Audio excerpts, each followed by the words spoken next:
তোমার নেশা খাইয়ে খেয়ে আনতে আনতে পোলাপান রয়েছে নেশা খাইয়ে খেয়ে আমার খালি মারধর করে।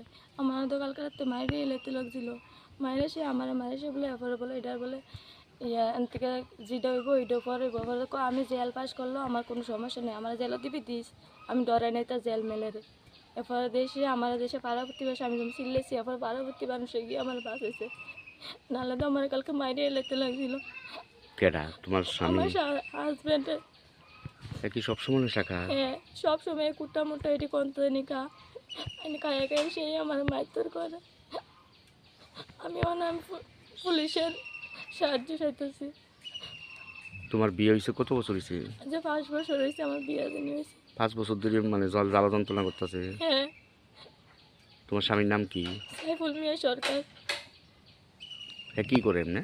হ্যাঁ, রাজমিস্ত্রি যোগালি কাজ করে। তোমার নাম কি? আমার নাম পায়েল আক্তার। তোমরা কোনো সন্তান আছে? হ্যাঁ, আমার 2টা যমক বাচ্চা আছে। তারারও মারে? তারাও কিছু মানে দুষ্টামি করলে তারাও মারে, এটাই তো বুঝে না। এটা একটা মধ্যে যে কোনো একটা ভাষা বা যেটাই কর এটা বড় রাত থেকে শিয়ে এটি কইলে এরপরে এটা গিয়ে মারা গিয়ে শিনে। কত বছর হয়েছে তোমার সন্তানদের? তো 3 বছর অনুপূর্ণ হয়েছে না। এই জায়গাটার নাম কি? তার এই জায়গাটার নাম রাজীব কলোনি। চলিলাম। হ্যাঁ। তুই তোমার মানে মা বাবারে জানাইছো নি? আমার মা বাবা যেদিনকে আমার মা ছিল কালকে যেদিন আমার মা বাবা বেড়াইতে গেছে, আমার মা বাবা তো বাড়িতে ছিল না, এই সুযোগ আয় শিক্ষা করছে আমারে।